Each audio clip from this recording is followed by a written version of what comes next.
Ito si Arjun, ang aming rescued dog. Nawala siya ng 4 na araw at nang bumalik, ganito ang nangyari sa kanya. So let's find out kung ano talaga ang kinahinatnan nitong aming rescued dog.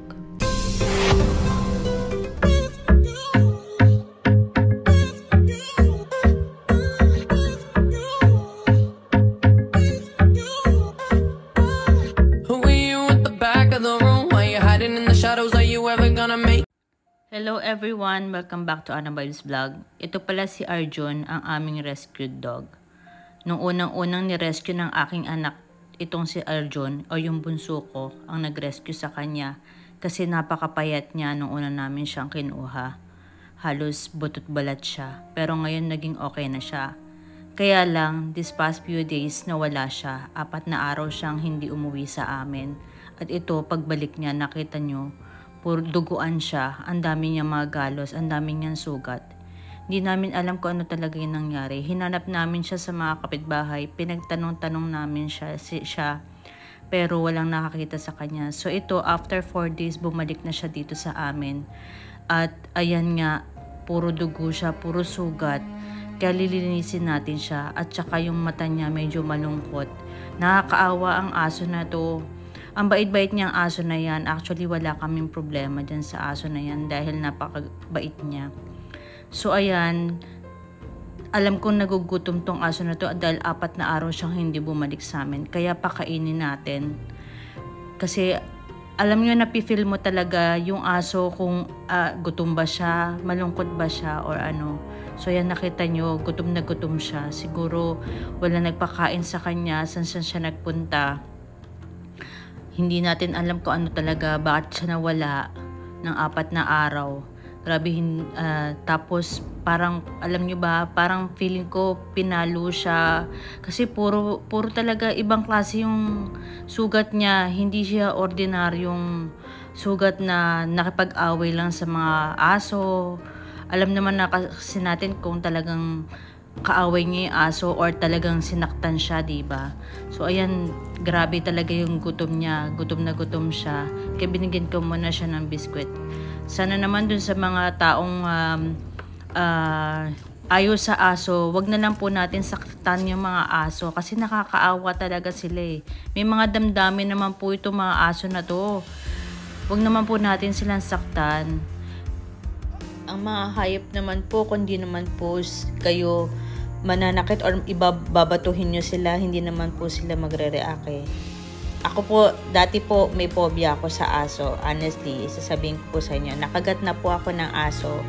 Pero, since ang mga anak ko po is gustong-gusto nila ang aso, I overcome the phobia of dogs, you know. Kaya, malaramdaman nyo naman po kung ang aso po ay talagang masama or hindi.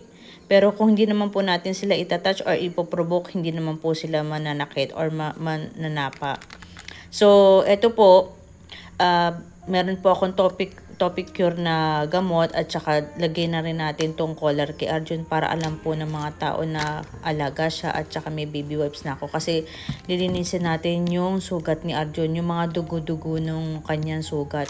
Kasi may mga sariwa pa po yung kanyang mga sugat niya eh. Kaya, ayan po, baby wipes, linisin natin siya. Actually, hindi natin siya pwede munang liguan kasi nga, ang dami niya pong sugat, lalo na sa ulo niya. Yung parte po ng ulo niya, ang dami po talagang tama.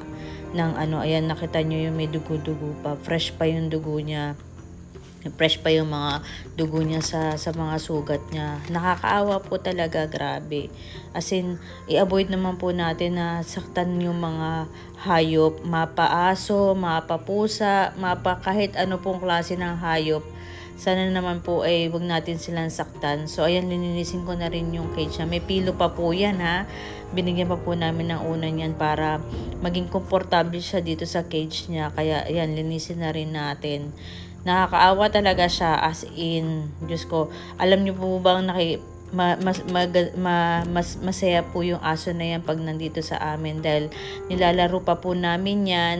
Meron siyang sariling bola. Pagka nakikipag-fetch po kami sa kanya is talagang masaya siya, talagang nakikipaglaro siya sa amin. Hindi po masamang aso itong aming aso na to.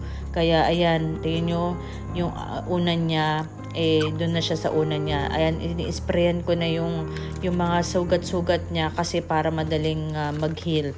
At medyo yan, dahil sa pag-spray ko ng gamot, nagpunta siya sa ilalim ng sasakyan namin dahil natakot siya ng konti. Pero ayan, bumalik ulit siya sa cage at nilagay ko na yung collar. At yan, matutulog muna siya. Iiwanan muna natin siya. Mamaya pakakainin natin siya para mahimbing naman yung tulog niya. Kasi feeling ko talagang hindi siya nakatulog or talagang hinang-hina itong aso nito. So ayan, afternoon na, pakainin na natin siya ng rice at saka ng chicken bones. Yung pinapakain po namin sa mga aso namin, yung dalawang aso namin, yung dalawang fair babies namin, yan din po ang papakainin natin. So yan, after 4 days, hindi ko nalinis tong bowl niya. Ito yung pinagkakainan niya. So ayan, linisin muna natin kasi nga madumi siya kasi 4 na araw ko talaga siyang hindi nilinis dahil nga wala hinahanap ko siya pero hindi talaga natin makita. So ayan, after 4 days pakakainin uli natin siya. So ilagay na natin yung pagkain sa bowl niya. Kaya ayan, rice lang naman yan at saka chicken bones yung mixture ng pagkain ni Arjun. At yan, tawagin na natin siya. Eat John. Medyo disturbed din po siya kasi nagkaroon siya ng flea or pulgas sa mga balat niya. Siguro nga kasi kung saan siya nakapunta or may mga aso din siya nakasalamuha na may mga pulgas. So ayan, nakita niyo parang kailangan niya kamutin yung kanyang katawan.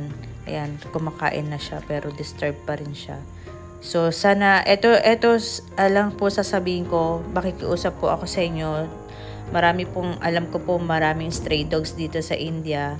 Kung kaya nyo po silang pakainin nang hindi naman po natin kailangan mag-adapt ng aso para alagaan natin sila. Kung makikita po natin sila sa daanan, at least pakainin lang po natin sila para naman hindi sila nagugutom. At dun po sa mga taong may puso para sa mga hayop, I salute you. Thank you so much po sa mga kabaitan nyo. Yung mga hindi naman sa ayos sa mga hayop, wag na lang po natin sinasaktan. Yun lang po.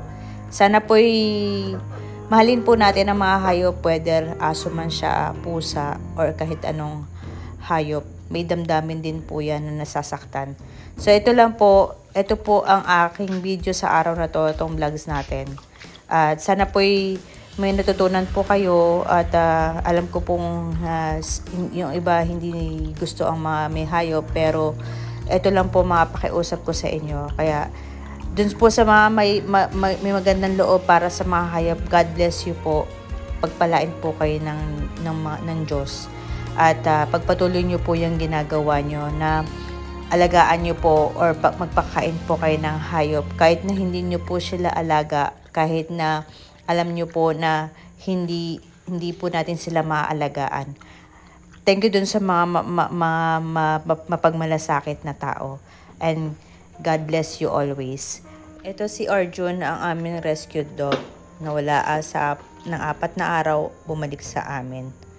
Mamahalin namin siya hanggang kaya namin, aalagaan namin siya. Thank you so much guys for watching this vlog. God bless and stay safe always.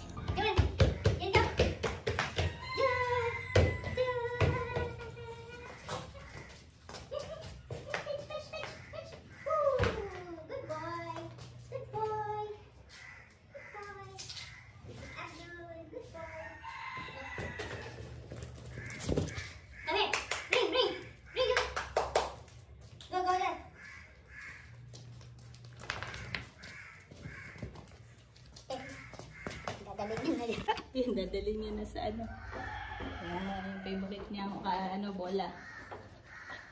Good boy. Arjun is a good boy.